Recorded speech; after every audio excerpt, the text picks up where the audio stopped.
Return to me the memory of how uterus didelphys एक rare congenital स्थिति है, यानी ये जन्म से होती है। इसमें एक स्त्री का गर्भाशय यूट्रस दो भागों में बटा होता है, यानी दो अलग-अलग गर्भाशय बन जाते हैं। कई बार इसके साथ दो सर्विक्स और कभी-कभी दो योनियां यानी वजाइना भी होती हैं, जो एक दीवार सेप्टम से अलग होती हैं। हर महिला में ये अलग-अलग डिग्री में हो सकता है। भ्रूण के विकास के दौरान दो मुलेरियन डक्ट्स नाम की नलिकाएं मिलकर एक सामान्य गर्भाशय बनाती हैं। लेकिन जब ये नलिकाएं पूरी तरह से आपस में नहीं जुड़ती, तो दो अलग-अलग गर्भाशय बन जाते हैं। इसे ही यूट्रस डिडेल्फिस कहते हैं। लक्षण: कई बार कोई लक्षण नहीं होते और ये अकस्मात अल्ट्रासाउंड या एमआरआई में पता चलता है।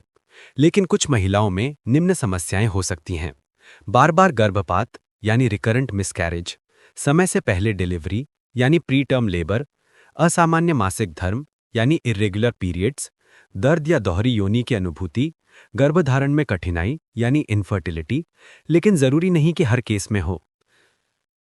गर्भावस्था पर प्रभाव: महिला गर्भवती तो हो सकती है, लेकिन कुछ जोखिम बढ़ जाते हैं।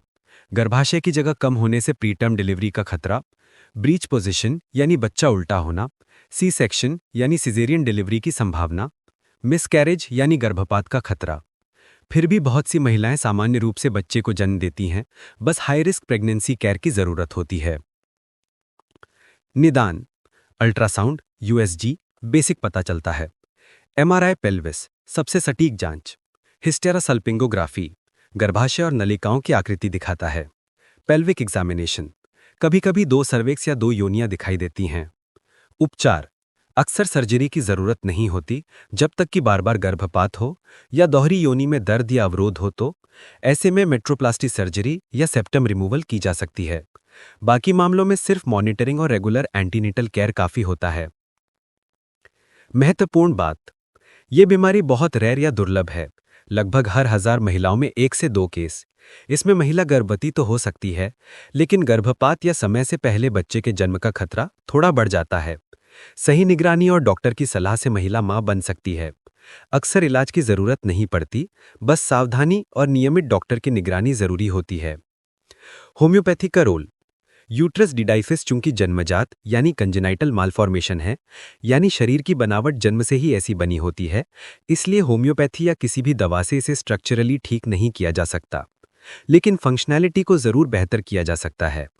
होम्योपैथिक दवाओं का उद्देश्य आपके शरीर की प्राकृतिक हीलिंग पावर को सक्रिय करना है, ताकि यूट्रस डिडेल्फिस संरचना के बावजूद आपका रिप्रोडक्टिव सिस्टम स्वस्थ और संतुलित बना रहे, जैसे कि गर्भाशय का कार्य सुधरे, हार्मोनल संतुलन बेहतर हो, गर्भधारण की क्षमता यानी फर्टिलिटी बढ़े, गर्भपात या मेंस्ट्रुअल पेन जैसी समस्याएं नियंत्रित रहें, मानसिक और शारीरिक संतुलन बना रहे।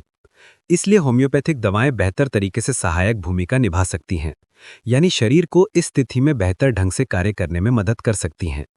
ये होम्योपैथिक दवाएं हैं सीपिया, पल्सटिला, कैलकार्ब, नैट्रम्यूर, लैकेसिस। नोट: व्यक्ति की पूरी केस हिस्ट्री जाने बिना दवा नहीं दी जा सकती, ये सिर्फ अवधारणा समझाने के लिए है। यदि आप होम्योपैथिक उपचार ले रही हैं, तो साथ में डॉक्टर को अपने सभी फिजिकल और इमोशनल लक्षण साफ-साफ बताएं। दवा लेते वक्त स्ट्रॉन्ग स्मेलिंग चीजें जैसे कि प्याज, लहसुन, कॉफी, परफ्यूम थोड़ा कम करें। ध्यान देने योग्य बातें: यदि यूट्रस डिडेल्फिस में मेंस्ट्रुअल फ्लो नॉर्मल है और कोई दर्द या बार-बार गर्भपात नहीं हो रहा है, तो कोई दवा जरूरी नहीं। यदि गर्भधारण या गर्भपात की समस्या है, तो होम्योपैथिक ट्रीटमेंट सहायक हो सकता है। स्ट्रक्चरल डिफेक्ट यानी दो यूट्रस होना किसी मेडिसिन से मिट नहीं सकता, परंतु फंक्शन सुधारना संभव है। जीवन शैली: नियमित व्यायाम करें। हल्के योगासन जैसे भुजंगासन, सुप्तबद्ध कोणासन, सेतुबंधासन गर्भाशय के रक्त प्रवाह को बेहतर बनाते हैं। बहुत ज्यादा एक्सरसाइज ना करें, खासकर पीरियड्स के समय। संतुलित नींद 7 से 8 घंटे। हार्मोनल संतुलन में गहरी नींद बहुत मदद करती है। रात में देर तक जागना टालें। तनाव प्रबंधन: तनाव हार्मोन कॉर्टिसोल रिप्रोडक्टिव हार्मोन्स को प्रभावित करता है। इसके लिए ध्यान, प्राणायाम या हल्का संगीत सुनना बेहतर है। अनावश्यक दवाएं और हार्मोनल पिल्स से बचें, क्योंकि ये शरीर के प्राकृतिक हार्मोनल रिदम को बाधित कर सकती हैं। नियमित जांच, हर 6-12 महीने में अल्ट्रासाउंड या गायनेकोलॉजिस्ट से परामर्श जरूर लें। आहार, शरीर को आयरन, कैल्शियम, ओमेगा 3 और एंटीऑक्सीडेंट से समृद्ध बनाएं। इसके लिए नियमित रूप से लें हरी पत्तेदार सब्जियां, पालक, मेथी, सरसों, फल, सेब, अनार, संतरा, पपीता, अमरूद, ड्राई फ्रूट्स, बादाम, अखरोट, किशमिश, होल ग्रेन्स, जौ, ओट्स, दालें, मूंग, ओमेगा 3 सोर्सेज, अलसी के बीज, मछली या फ्लैक्स ऑयल, दूध या सोई मिल्क, हार्मोन संतुलन के लिए। क्या ना खाएं? ज्यादा चीनी या रिफाइंड फ्लावर ना खाएं, जंक फूड और कोल्ड ड्रिंक्स ना लें, बहुत ज्यादा चाय, कॉफी या शराब ना लें, लाल मीट और फ्राइड आइटम्स ना लें, पानी पर्याप्त मात्रा में पिएं, दिन में कम से कम 2.5 से 3 लीटर। मानसिक एवं भावनात्मक संतुलन, यूट्रस और इमोशंस का गहरा संबंध होता है। भावनात्मक तनाव रिप्रोडक्टिव सिस्टम को सबसे ज्यादा प्रभावित करता है। ध्यान और आत्मसंवाद यानी मेडिटेशन एंड सेल्फ एफर्मेशन। हर सुबह 10 मिनट के लिए खुद से ये कहें, मेरा शरीर पूर्ण है, मेरी ऊर्जा संतुलित है, मैं स्वस्थ और सशक्त हूं। रचनात्मक कार्य करें, गाना, लेखन, चित्रकारी, बागवानी मन को हल्का रखते हैं। सपोर्ट सिस्टम बनाए रखें, अपने साथी, परिवार या मित्रों से खुलकर बात करें, सप्रेशन ना करें। यूट्रस डिडेल्फिस कोई बाधा नहीं, बस एक अलग संरचना है।